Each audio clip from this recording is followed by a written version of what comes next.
They zipped the dress, and my world snapped in half. The boy vanished, replaced by a bride so convincing I almost believed her myself. How had a simple family request turned into this dangerous illusion?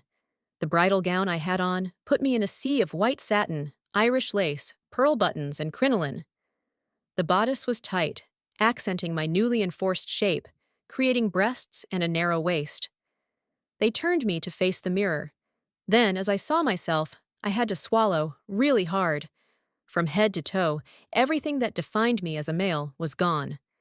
My blonde hair stuck out from under the hat, my chest pushed up, leaving the impression I had breasts. And wearing the heels, I found myself standing straight. No matter how hard I tried, I could not bring myself to tear my eyes from the bride standing there, because the bride standing there was beautiful. How had I ended up like this? Well, my Aunt Martha was getting married. The arrangements were well underway. Then she was in a car wreck and broke her leg, pelvis, and 2 fingers. The doctors said she would be healed up by the time of the wedding, but things like getting fitted for her dress would not be possible. Our family is quite small. Mom, me, Aunt Martha, and Grandma and Uncle Ben, who doesn't know what year it is. When her condition became clear, Grandma and Mom started to look for someone Aunt Martha's size. At age 16, I was still a skinny kid and just as tall as Aunt Martha. How it happened, or who thought of it, I don't think I'll ever know. But one day, Mom and Grandma descended on me, then told me what they had in mind. My first reaction was to say no, but they told me that all it would be is standing there with the dress on while the seamstress made the alterations. They said I would have to wear heels for the right length, of course, but it would only take a few days of my time. And since we would be in a bridal salon, what could hurt? Soft touch that I am, I agreed. Mom had me remove my shirt, then took some measurements. After she and Grandma made a few calculations, they told me they were going shopping for a few things. I probably should have guessed what was about to happen. About 2 hours later, Mom returned home alone. In her hands, she had several bags, most from a popular department store, one from Chloe's Hideaway and one from a shoe store. As she passed by me, she crooked a finger, and I followed her to my room. Grandma and talked it over, and after I took your measurements, we were certain. Your waist is almost 3 inches too big, and of course, you don't have any boobs, so we went out and bought you a few things so you'll be comfortable and be able to fit into the dress. It also goes without saying that we really appreciate your doing this for Martha. I watched as she opened the bags and spilled out the contents. I could understand the shoes, even the pantyhose. Then I saw the panties, corset, and finally, the dress. The dress was a pale blue with a pair of straps at the shoulders and zipped up the back. I had no idea why she bought a dress, which shows how dumb I was at the time. Why did you get a dress, Mom? I mean, I can understand most of this stuff, but a dress. You'll look pretty silly wearing everything else to the salon if you don't wear a dress. Picture yourself with boobs, a narrow waist, pantyhose and heels, all with you in jeans and a pullover shirt. Then tell me I'm wrong. But why can't I just change their mom? Because all of their clientele are women. Letting a man in there to change would probably upset some of the other women, which is why we bought you enough stuff to get by on. You can simply walk in, then change, all without anyone knowing you are a male. As that news sunk in, I saw Mom staring at me and began to get edgy because I knew what she was doing. Mom was figuring out how to turn me into a girl, one that was about to become a bride. "We'll do it in the morning," she said, leaving me to hang up the clothes and put them away. Looking in the mirror, I tried to imagine myself as a girl, but simply couldn't picture it. At 130 pounds and 5'7", I'm just your average teenager, I guess. Clear skin without acne, blonde hair that hung to my shoulders, and a pair of really boss eagle earrings. I held my hair back, then pushed it up from the back, all without success, but I was sure that I would find out how I looked in the morning. In fact, I was positive I would know how I looked as a girl. Since I had volunteered, there wasn't much I could say the next morning as Mom smeared that awful cream all over me. I wasn't that hairless, but after I had washed the stuff away, There was nothing at all left below my eyebrows except in my groin. It was chilly standing there, my skin so naked like that. Now, I had never dressed as a girl before, even at Halloween, so I was unprepared for what happened next. Mom handed me some new panties. I slipped them on, then saw a serious problem. The thin material did nothing to hide the obvious, so I took the time to tuck things away, for the moment anyway. With my hair still damp, she sat me in a chair and began to put rollers in my hair, one after the other, until she had almost depleted her supply.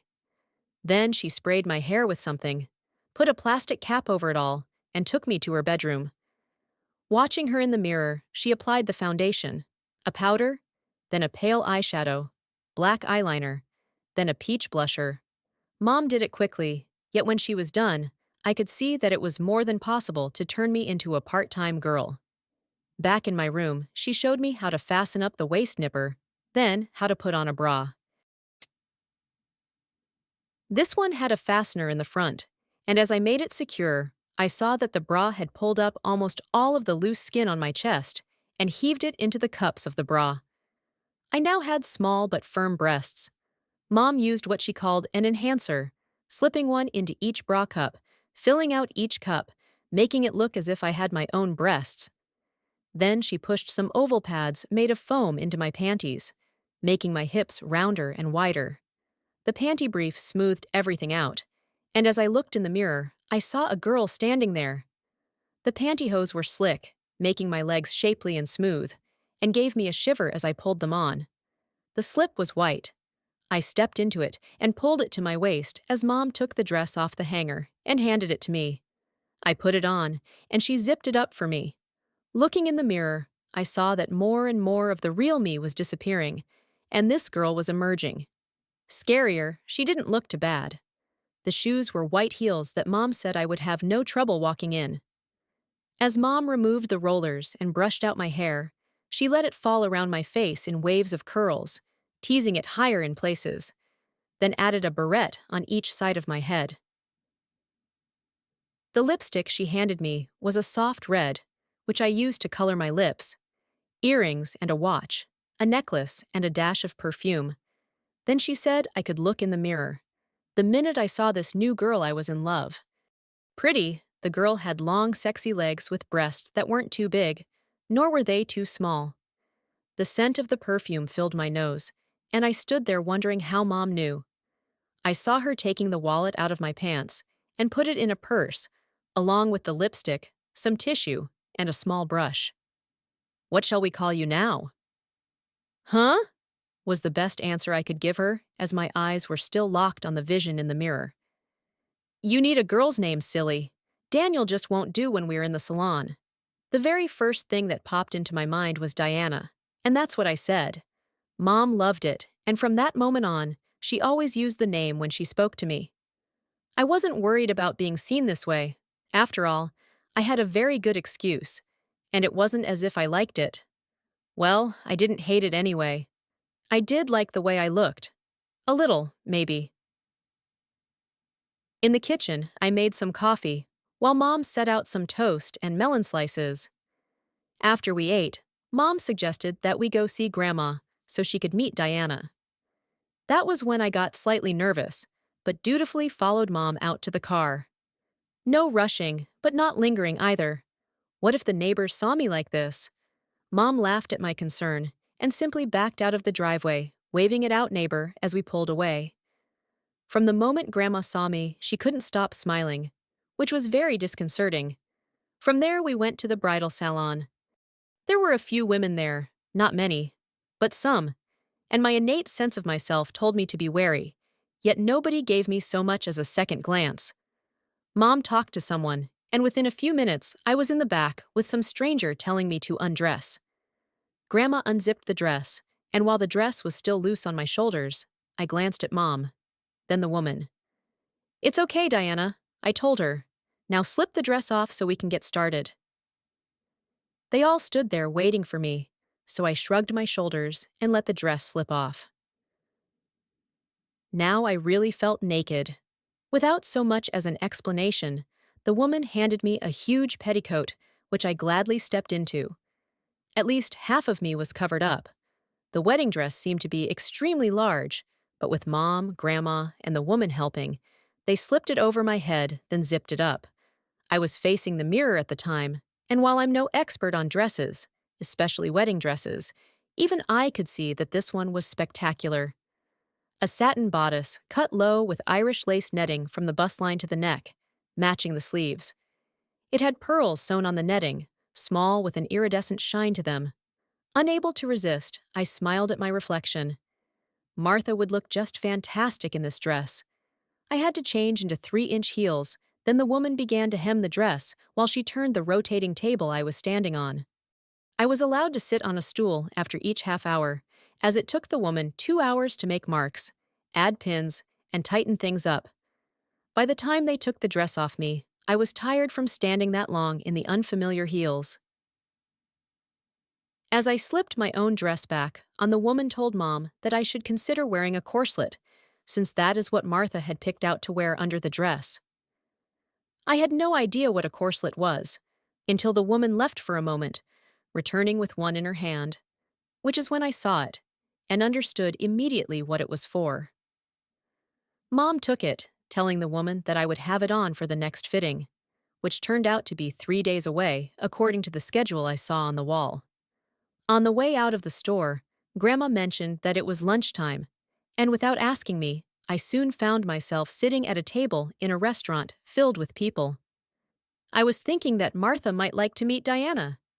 After all, she is modeling her dress for her, and it would be a nice gesture. How about it, Diana? Want to go see your Aunt Martha? I'm not so stupid that I couldn't figure out that, no matter what I said, I was going to go anyway, so I simply nodded my head yes. Besides, and while even I was having trouble believing it, I was beginning to like the way I looked, feeling as if I actually were a girl. I know it's strange, but I had a new sense of myself, and it wasn't the least but masculine. After lunch, we went to the hospital, then found our way to Aunt Martha's room. She was in a cast, of course, strung up like a puppet on strings, yet she managed a smile the minute she saw Mom and Grandma. I got a quizzical look. Martha, this is Diana. She is standing in for you so the dress can be fitted. I saw the light come on as she realized who I was. She had only been told that I would do the modeling, so seeing me standing there dressed as a girl threw her off stride for a moment. Based only by the expression on her face, she was pleased and surprised. I stood where she could see me, then went to hug her as best I could. Just then the nurse came in, and we were asked to leave. On the way out, Mom handed me the car keys so I could drive. It wasn't as challenging as I thought it would be, as the heels didn't make much of a difference. We dropped off Grandma, then went home. On the way, Mom told me that I might as well keep dressing as Diana, since it was only 3 more days, and I would have to do it again anyway. I failed to see why, and said so. I can get dressed just like this again that morning, Mom. Why do I have to dress this way every day? It's just that well, that's when I knew what she was going to say, and I was right.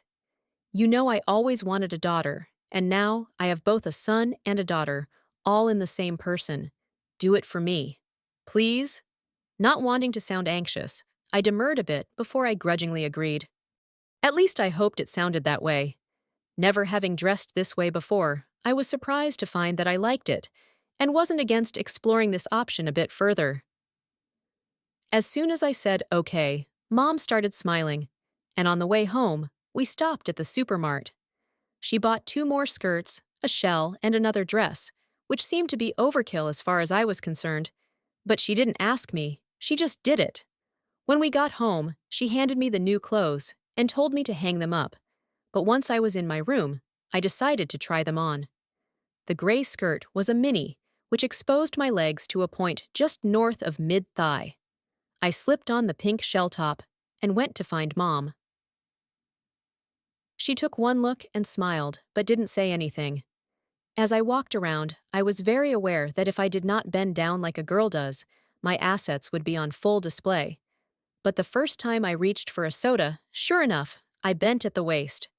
This was going to be harder than I thought. About an hour later, the doorbell rang, and with a motion from Mom, I answered the door.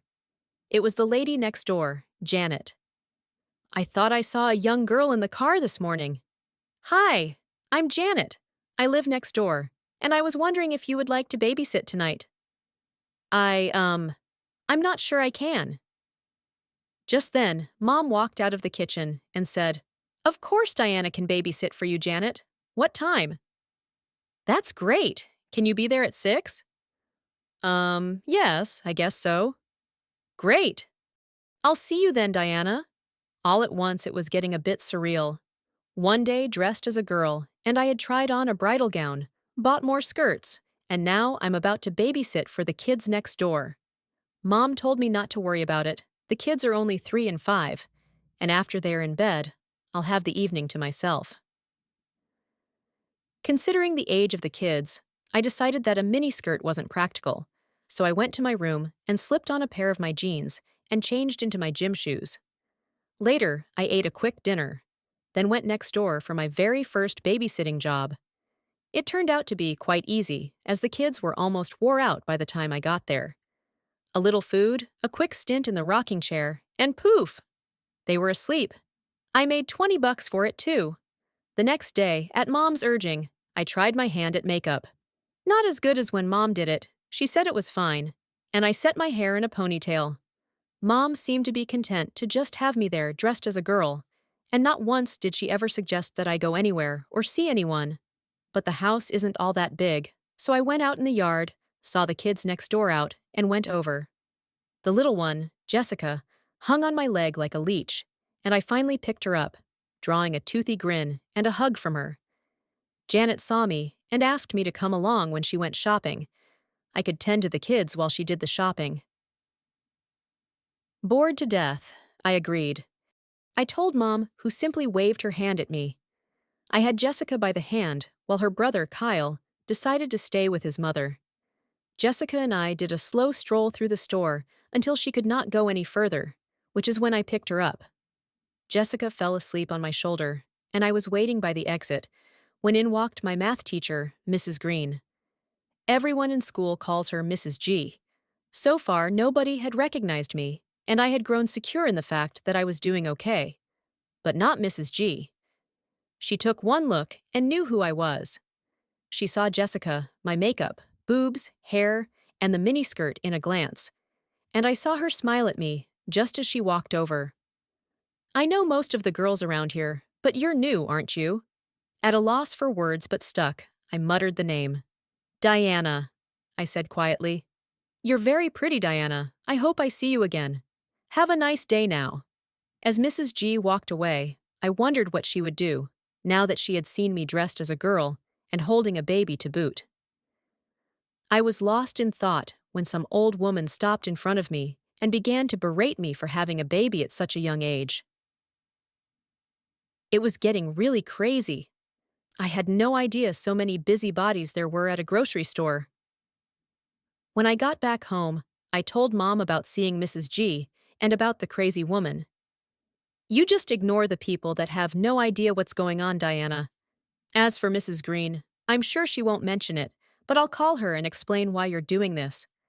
It's perfectly fine for you to do this for Martha, and we all appreciate it. Nobody else has to know why unless you decide to tell them, okay?" "Okay, Mom, thanks." On the morning of the next fitting, Mom started out with the corselet.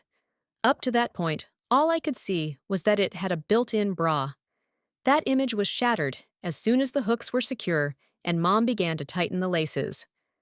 My normally 26-inch waist was compressed down to 23 inches, which, at the same time, had the effect of making the flesh on my chest get bigger due to the compression. I was dying there, and all Mom did was reach into the bra, under my skin, and pull up. Then she used the same enhancer in each cup.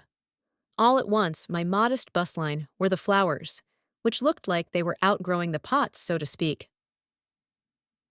I had a definite cleavage and the ripe, firm breasts of a young lady. I wore the pleated navy skirt with a white blouse and white heels. Mom had told me to do my own makeup again, telling me I had done it pretty well when I was done. She brushed out my hair, using a curling iron to create an entirely different look. I wore white panties and white pantyhose as well. Mom said it would look better with the dress. Myself, I thought it was sexy as hell. The fitting went much like the first, except that now my boobs seemed to be bursting out and were quite visible through the top of the dress. The seamstress was overjoyed when she was done, and took 2 pictures, one for her collection and one for Mom to show Martha. After I had changed clothes, we once again went to the hospital where Mom showed Aunt Martha the picture. Based on her reaction, she was quite pleased. Then she said that I looked so good as a bride that she wondered how long she would have to wait to see me in my own gown. Of course, I protested that I was doing this for her, but she and Mom gave me no relief when they both snorted when I said that. By the time we got home, their reaction had me thoroughly confused. The very idea that I would someday be a bride. Really? I will admit that I had come to like wearing the clothes, the scent of the perfume, and the taste of lipstick. But that didn't mean I wanted to be a girl. It only meant that I found it interesting and pleasant. Janet wanted me to babysit again, and when I went there, another lady asked me to sit her kids on Friday night. All at once, I had committed myself to another entire week as Diana. Mom said it would be a fun experience, but did not add much else, except to say that I should probably get some jeans cut for a girl, and maybe some shorts. Then she tossed me the car keys. If I left the house alone, it would be the first time I had done anything as Diana alone. Concerned but not scared, I grabbed the keys in midair, picked up my purse, and left the house. I went to Supermart again, since they had the best prices. I went in just as Mom had suggested, as if I owned the place. As I looked at the clothes, jeans in particular, I realized that I had no idea as to what size to get. I knew that the size was in the waistband of the skirt, but didn't particularly want to go into the changing area to check it, but I didn't see any other way, and quickly darted in, checked the size, and got out of there. I wore a size 10. Then I realized that there were about 20 styles. As I was nosing around, trying to understand the labels, I felt a tap on my shoulder, which almost sent me straight into the air. When I turned around, I saw Mrs. Green standing there smiling at me. "I'm sorry to startle you, Diana. It looks like you could use some help. Are you looking for anything in particular?" I couldn't deny it, and nodded my head yes. "Women's clothes are all over the map as far as sizes go, Diana. You almost have to try them on to make sure they fit. What are you looking for, and what size do you need?" "Mom told me to buy some jeans. My skirt is a 10, so I figured a 10, but this one says 23. That one 34. I haven't found one that says size 10 on the tag." "I know it's confusing, dear. That's the waist size. Here, let me help you." Mrs. Green showed me how the sizing worked, then handed me 3 pairs of slacks to try on. Only one of them were jeans. I knew what she wanted me to do, try them on. But as I looked over at the changing area, I saw several girls go in, and got a little edgy. Being dressed in a store is one thing, trying on clothes something else altogether. "Come on, Diana, I'll go with you," Mrs. G said, and walked with me to the booths. The first pair of slacks fit me real well, the second, the jeans, a bit loose in the seat but fine everywhere else, and the third were just terrible. I kept the 2 that fit and headed for the cashier. "Diana," Mrs. G said, "why don't we get a soft drink? I want to talk to you." As we sat at the small table, she wanted to know why. If I was doing this just to help my Aunt Martha, did I have to babysit as a girl? I told her that our neighbors had just moved in and had seen me as a boy only a few times. They did not know that a girl named Diana didn't live there until she met me. By the way, Mom acted around her. She inferred that I was a daughter and asked me to babysit. I like Mrs. Green. Most of the kids do. Her entire family about 2 years ago. Her husband, a daughter and 2 sons, had been killed when a freak storm and high winds dropped a high power line, pole and all, on their car. After that, she seemed to adopt kids, the ones that needed her. She became more like an older aunt for many, if not most of the kids.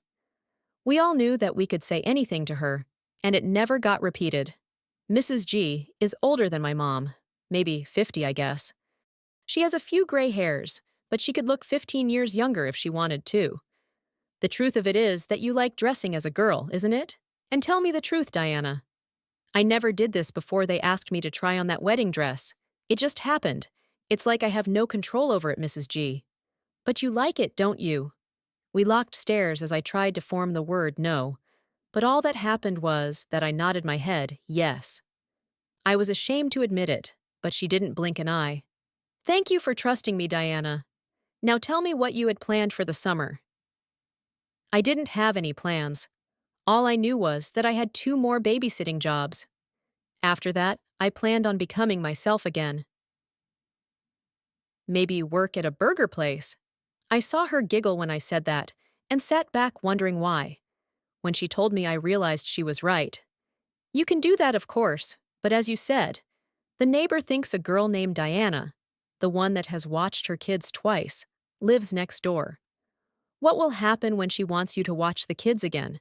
Could you do it as Daniel? What would she say about that? And what about hers friend? The one she referred to you?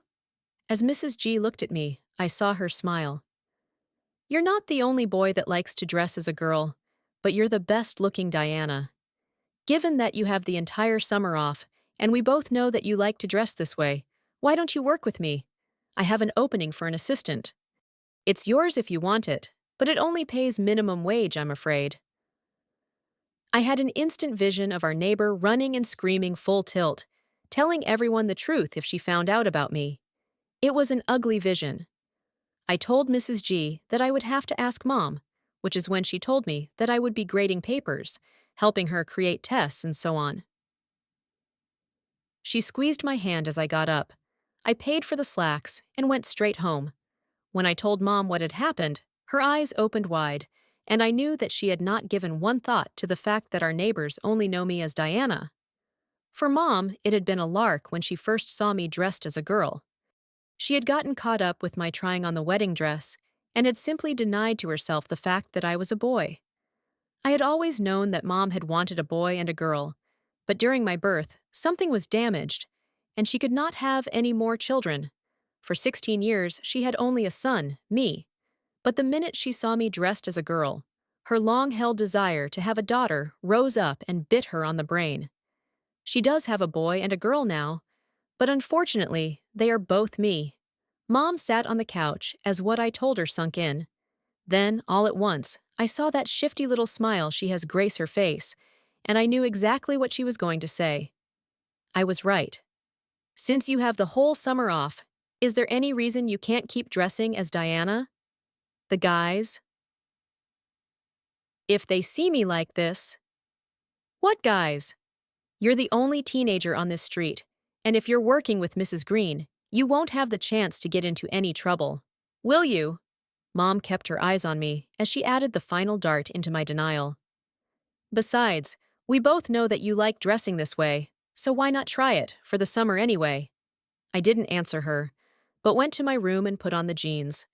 As I looked and saw the loose seat, I also saw my skinny hips. From the waist up, I was okay, but from there down, unless I wore a skirt, I looked like a boy. Having one of my rare moments of inspiration, I took the jeans off, went to the linen closet, and grabbed those pads Mom had used on me the first time. I shoved one into the dimple on each side of my butt and one on each hip. I pulled up the panty brief and put the jeans back on. I had one more adjustment to make, slid the jeans down, and made it. The next time I looked in the mirror, I had hips, and better, the Y-shaped groin that girls have. The denim hugged my butt tightly and gave me a feminine shape, which merely confirmed what I already knew. I was going to become Diana for the summer, and I was looking forward to it. I touched up my makeup and went to see Mom. I did not actually say I would remain as Diana. She could see the changes for herself and knew what I had decided. That afternoon, I removed some of my boy clothes to make room for my other wardrobe, then fashioned a vanity of sorts out of 2 old end tables we had in the basement. Mom contributed a curling iron and some makeup, along with a mirror that I hung on the wall. Over the next few days, about all I did was learn how to put on makeup and brush out my hair, creating several different looks. I watched the kids next door and the kids down the street, both times without any problems, and I was very relaxed about dressing as a girl now. I had even tried wearing my makeup very thin, all without any problem. Mom told me that less is more, meaning the less makeup I wore, the more natural I would look. And she was right. Mom sent me to the store, and while I was walking up and down the aisles, I saw an ad for a panty brief. For the woman that needs help, it said, and pictured a panty brief that was clearly padded. I grabbed one of the flyers from the rack, finished my shopping, then as soon as I got home, I showed it to Mom and asked her if it would be better than what I was using. She said probably not, but did agree to buy 3 more of those oval pads for me. By adding another pad on each side of my butt and one in front, right over my manhood, I would have a much rounder figure and definitely look more like a girl. She went out and bought them that day. One of the things I liked to do was roller skate, and since it was Friday, Mom asked me if I wanted to go with her to the rink.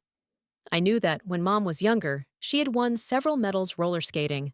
While I was very confident when I was out of the house, dressed as Diana, I knew that a lot of the kids I go to school with would be there, which made me pause and think about it. Nobody else has figured it out, Diana, and they won't if you're careful. Given that I knew she was right, it didn't take me long to say yes. For the obvious reasons, I had planned on wearing the new jeans, but Mom said no.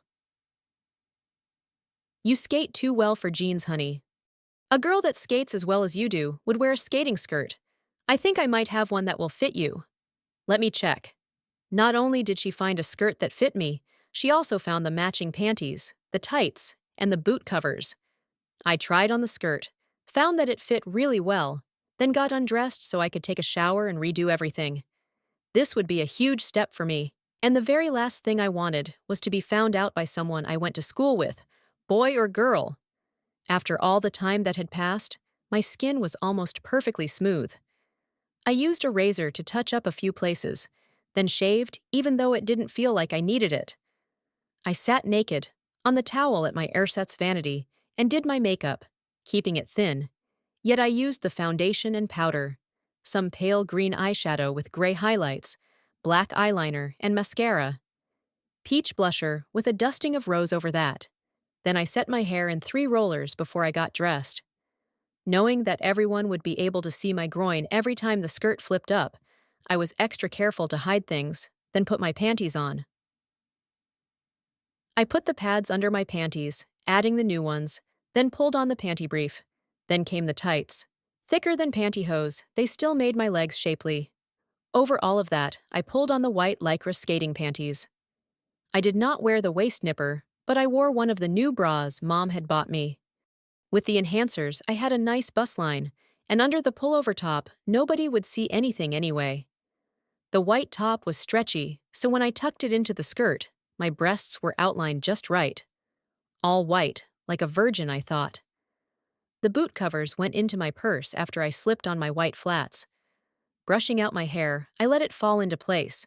Sort of a page boy, I guess. Gold button earrings, red lipstick, and some perfume. A last check. And I was ready. I walked out of my room and waited for Mom in the kitchen. Usually she doesn't fix herself up, but when I saw her, I wondered why. At 37, she still had a knockout figure, and with makeup was beautiful. She also wore a skating skirt, although it looked a tad tight. With a smile, she grabbed her skates in one hand, her purse in the other, and we left the house. The rink wasn't crowded when we got there, and we found a seat so we could put our skates on. I added the boot covers, and as soon as Mom was ready, we hit the floor. I do all right in the dances, but Mom won her medals in freestyle, and while that was some time back, she still had the gift. I watched her as she gained speed, then did a triple axel, landing perfectly. I was content to just skate around the rink. After a while, others started to arrive, and as they joined us on the rink, I saw some kid watching me. No matter where I went, I saw or felt his eyes on me. I felt like a bug stuck with a pin. When I mentioned it to Mom, she merely laughed and told me to get used to it. "Diana, honey, you're a pretty girl. Of course the boys are going to be watching you. All pretty girls learn to get used to it, and how to ignore it. If he asks you to dance, It's your choice to say yes or no. Now relax and quit worrying about it. Some help she was. Up to the point I agreed to dress this way all summer, I had the option of saying that I was doing this for my Aunt Martha. Once I stepped over that line, I had admitted that I liked being a girl. Now Mom had simply told me to get used to it. I wasn't sure that I could ever let a boy dance with me. The music slowed, then the lights went dim, and an announcement came out that it was a couples only. I joined Mom on the bench to watch. That did not last long, as the kid that had been watching me came over and asked me to join him. I really wanted to say no, but Mom pinched me, and I stood up in surprise. He didn't hesitate. He took my hand and led me out on the floor. As we circled the floor, I caught Mom's eye and shot her an angry look. Lost in my anger, my feet seemed to do what they wanted, and I soon found myself doing the Monterey Tango. The boy I was skating with was really quite good. He effortlessly guided me through the steps as I let the music take hold, and I began to forget how I was dressed. He said his name was Rick. I told him mine was Diana. He was taller than me, and not bad looking, for a guy, I guess. He took me back to the bench when the music stopped and drifted away. Twice more that night, a different boy asked me to dance, and by the time we got home, I was really confused about things. I was a boy, and boys don't dress like girls. Worse, they aren't supposed to like it when someone, another boy, wants to dance with them. Yet I quickly began to like it, just like the way I found out that I liked to dress as a girl. I wanted to mention it to Mom, but was afraid too, so I kept it to myself until I could figure it out. On Monday morning, I dressed very carefully for my first day at work. I wore the gray skirt with a white blouse and low black heels. I pulled my hair back with a hairband, did my makeup, and drove to the Adult Education Center. Mrs. Green was waiting for me. One of the first things on her agenda was to get me an ID card with my picture and name on it. "You'll need it here, Diana. After today, they will lock the doors so nobody can get in without ID." That's how I got my very first piece of ID, with the name Diana on it. The work was easy, and I quickly figured out what Mrs. Green didn't tell me. I also began to use mannerisms that were very feminine, which Mrs. G commented on, and twice helped me with. By the end of the first pay period, 2 weeks, I had quit worrying about being found out. I had become a girl in every way but physically. I tried on the wedding dress one last time before the seamstress said she was done. Mom was standing there waiting for me to change clothes when the woman asked me to remain as I was. In her hand was a beautiful gown. It was royal blue with a sweetheart neckline, sleeveless, and had a bow at the back. "What is that dress for?" I asked, knowing in my heart that Aunt Martha had decided to have me in her wedding. There was no other reason for a gown like that. I looked at Mom, saw her smiling and nodding her head yes, and took the dress. Once I had it on, the woman marked it up, then told me it would be ready in 2 weeks and handed me a scrap of material the same color and type. It was to match the purse and shoes, of course, only I didn't know that. Mom told me once I was dressed again. Martha was out of the hospital by then, so I went to see her after work the next day, my ID badge still clipped to my blouse. I forgot to remove it. Martha was not surprised to see me still as a girl, and when she saw my badge, she told me that she was glad that I finally found the real me. "What does that mean?" "It means," Martha said, "that now that you have admitted how much you like being a girl, you seem to be even prettier and more confident than before, and taking a job as a girl only confirms it. That's why I asked that you be fitted for the blue gown. I want you to be my maid of honor." "Me? Your maid of honor? But what about that other girl?" "Beth was promoted, then transferred Diana. I knew about 2 weeks ago. Your mother and I simply waited and let you become the girl that you have turned out to be before we told you. Obviously, it was the right decision." "But this is only for the summer, Martha. I mean, when I go back to school, I'll be myself."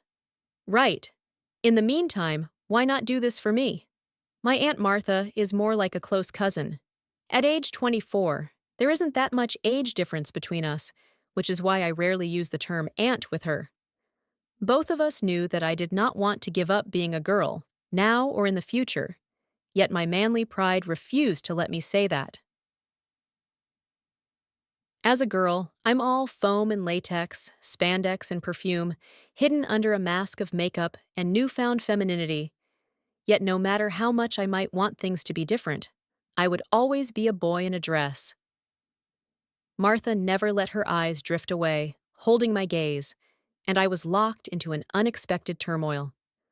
All at once, I saw the futility of being a girl and had the urge to go home, change, and never wear a skirt or dress again.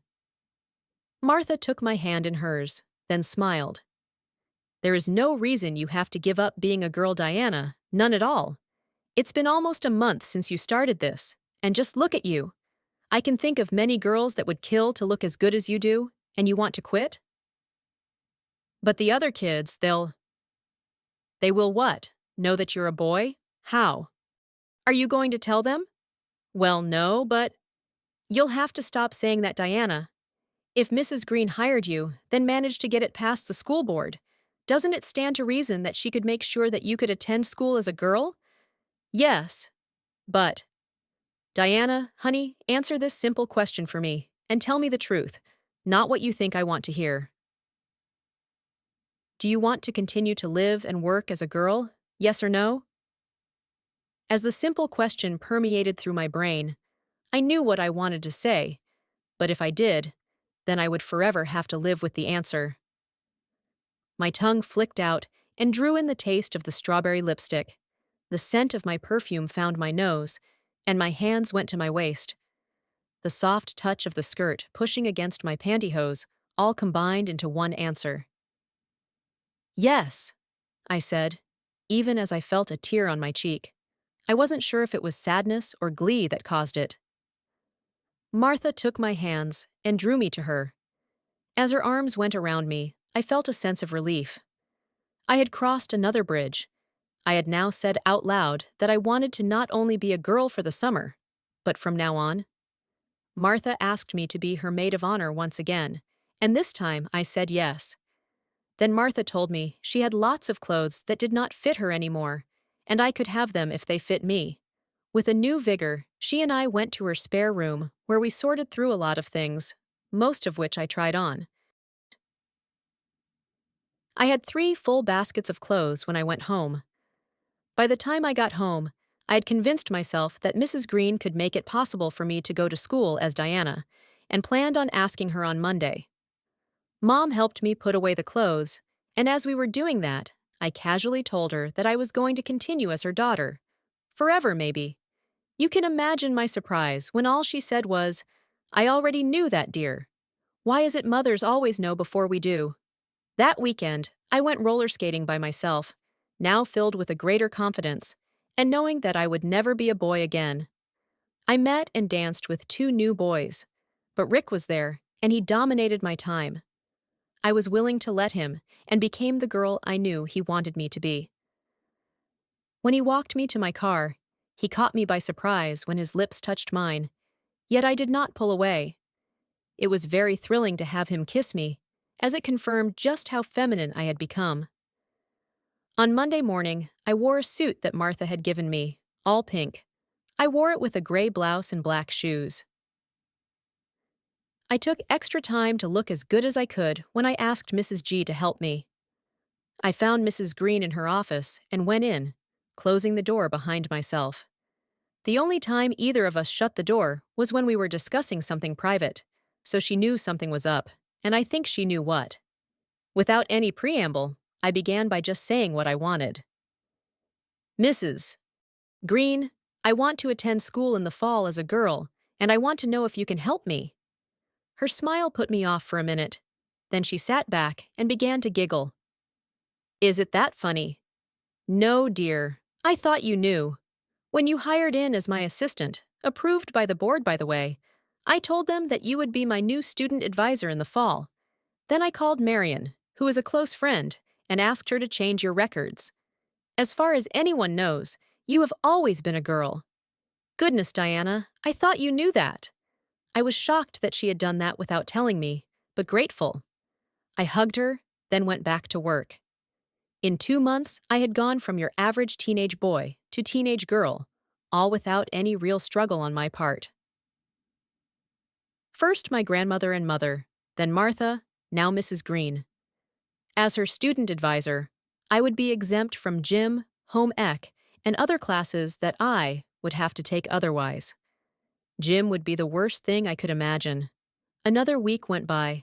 Then I went to my first bridal shower and got a taste of what the maid of honor has to do. There were about 20 women there, all with gifts, of course, and I wrote down who gave what so Martha could do the thank you cards.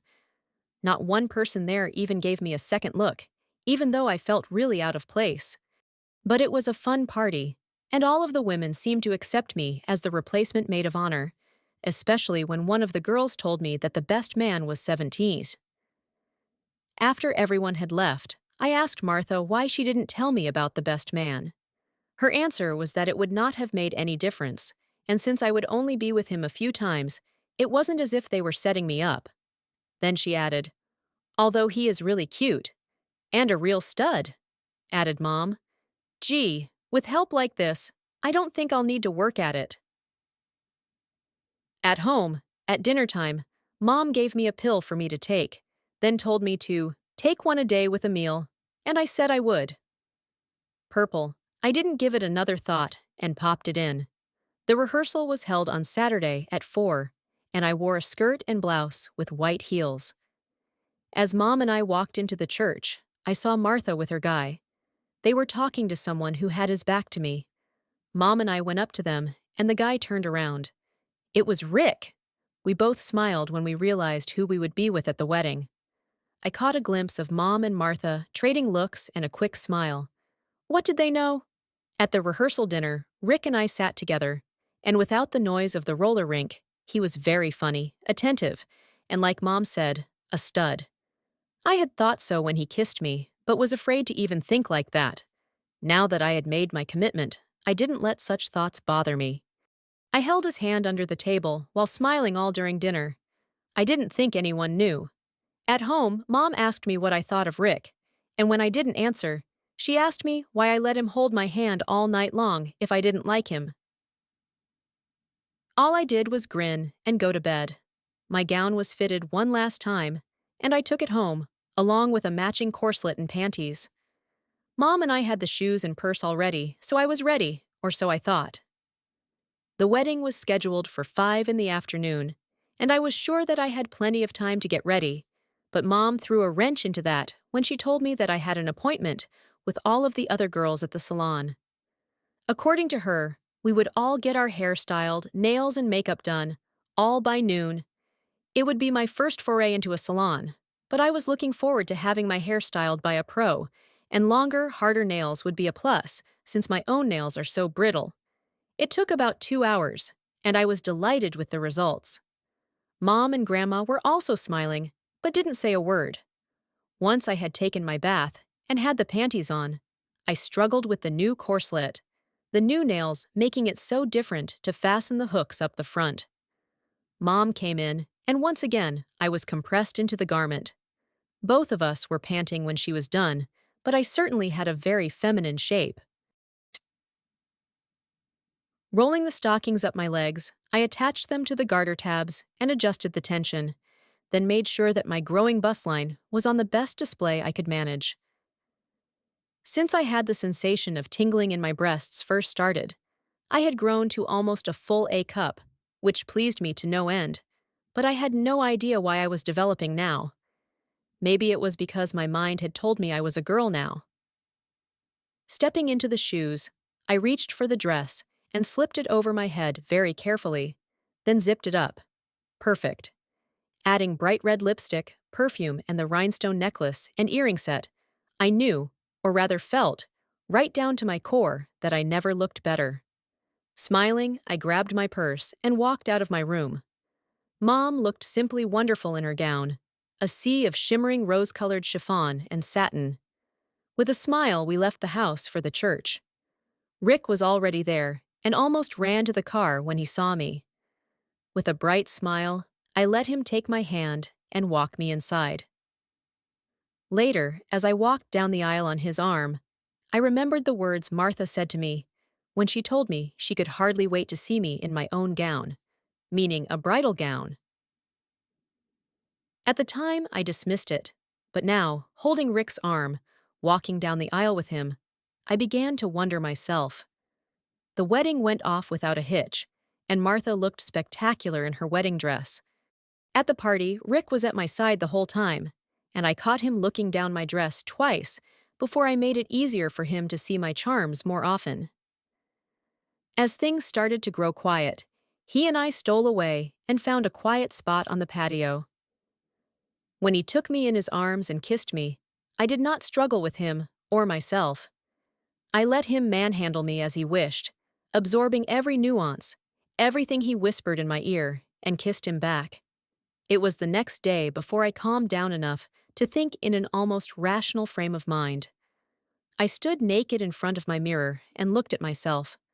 Small boobs that would hopefully get bigger, a narrow waist with hips growing rounder, a hairless body and smooth skin. I had a slight beard, almost a nothing, but right there, between my legs, hung the obstacle to a true love life as a woman. Small and limp, yet defining me, just as if I held up a sign that said, "Boy," all over it. With a sigh, I pulled on my panties and tucked things away. Mrs. Green had me sign a few papers when there was only a few days left before school started. Mom had told me that we would have to legally change my name in order for me to attend school, and that same week I became Diana Elizabeth, at least on paper. On my first day of school, it was very nerve-wracking, knowing that every kid I grew up with and went to school with was there. Yet not one of them made the connection, and I managed to relax. It took a week to get all settled in, and many of the boys and girls started to pair off. As a senior, with absolutely no experience with boys, other than Rick, I felt really awkward. The girls, unlike popular rumor, were not all sugar and spice, more like Tabasco sauce and chili peppers when they thought that you were after a boy they wanted for themselves. I tried to stay out of that mess. Mrs. Green arranged for me to be her student advisor as promised, and began half-day sessions the next week. By the time Christmas arrived, I had blossomed out to a full B cup, and I now had a 36, 24, 36 figure. Although I was a woman in every way but one, and knew that Rick and I could not play slap and tickle, I had heard some of the girls talking about the way they kept their guys happy, and realized that I could do that too. But would I? I did not find out until New Year's Eve when Rick took me to a fancy restaurant, then later to a party. On the way home, he parked the car, and for the first time, I let his hand inside of my blouse, then my bra. The sensation was like no other I ever felt, and in a fit of passion, I did for him what so many of the other girls were doing for their guys. During the following year, I dated Rick, worked for Mrs. Green, babysat, and went to school, the whole time becoming more and more feminine, until Mom told me that it was time for me to see a doctor. That's when I had to tell her about my development. I had taken great pains to make sure she did not see me naked, and I assumed that she thought I was still padding out. When I told her, it all came out in a rush, and at her insistence, I showed her by stripping naked for her. All she did was tell me to get dressed. The doctor examined me, then told me that the hormones I had been taking had acted so quickly because of my age. He said that I had interrupted my puberty and developed just like a normal girl. He sounded pleased. Mom also looked happy, but I wasn't taking any hormones. Not that I knew of anyway. 2 words popped into my mind. Orange juice. Mom had been spiking my orange juice without my knowledge. I didn't mind at all, I just wished she had told me. When she turns 18, we can complete things, but for the moment, she'll have to stay just as she is. That is how it turned out. I graduated and turned 18 a month later. Rick was eagerly trying to get into my panties, and I really wanted to let him. But of course, that was impossible. It only made me look forward to the moment the doctors rectified the problem. They did, and about 4 months later, Rick and I spent a wonderful afternoon playing Explore. That bridal gown Martha mentioned? It looks a lot closer now. I once thought this would end with the dress being returned, the makeup wiped away, and me stepping back into the boy everyone expected. But the truth is, I never came back. Each step, each lie, each borrowed identity pulled me deeper into the girl I had become until she no longer felt borrowed at all. Now, when I look in the mirror, I don't see disguise, I see inevitability. The secret is no longer whether I can pass as her, but whether I can ever go back to him. And between us, I already know the answer. The boy is gone, and she's not letting me go.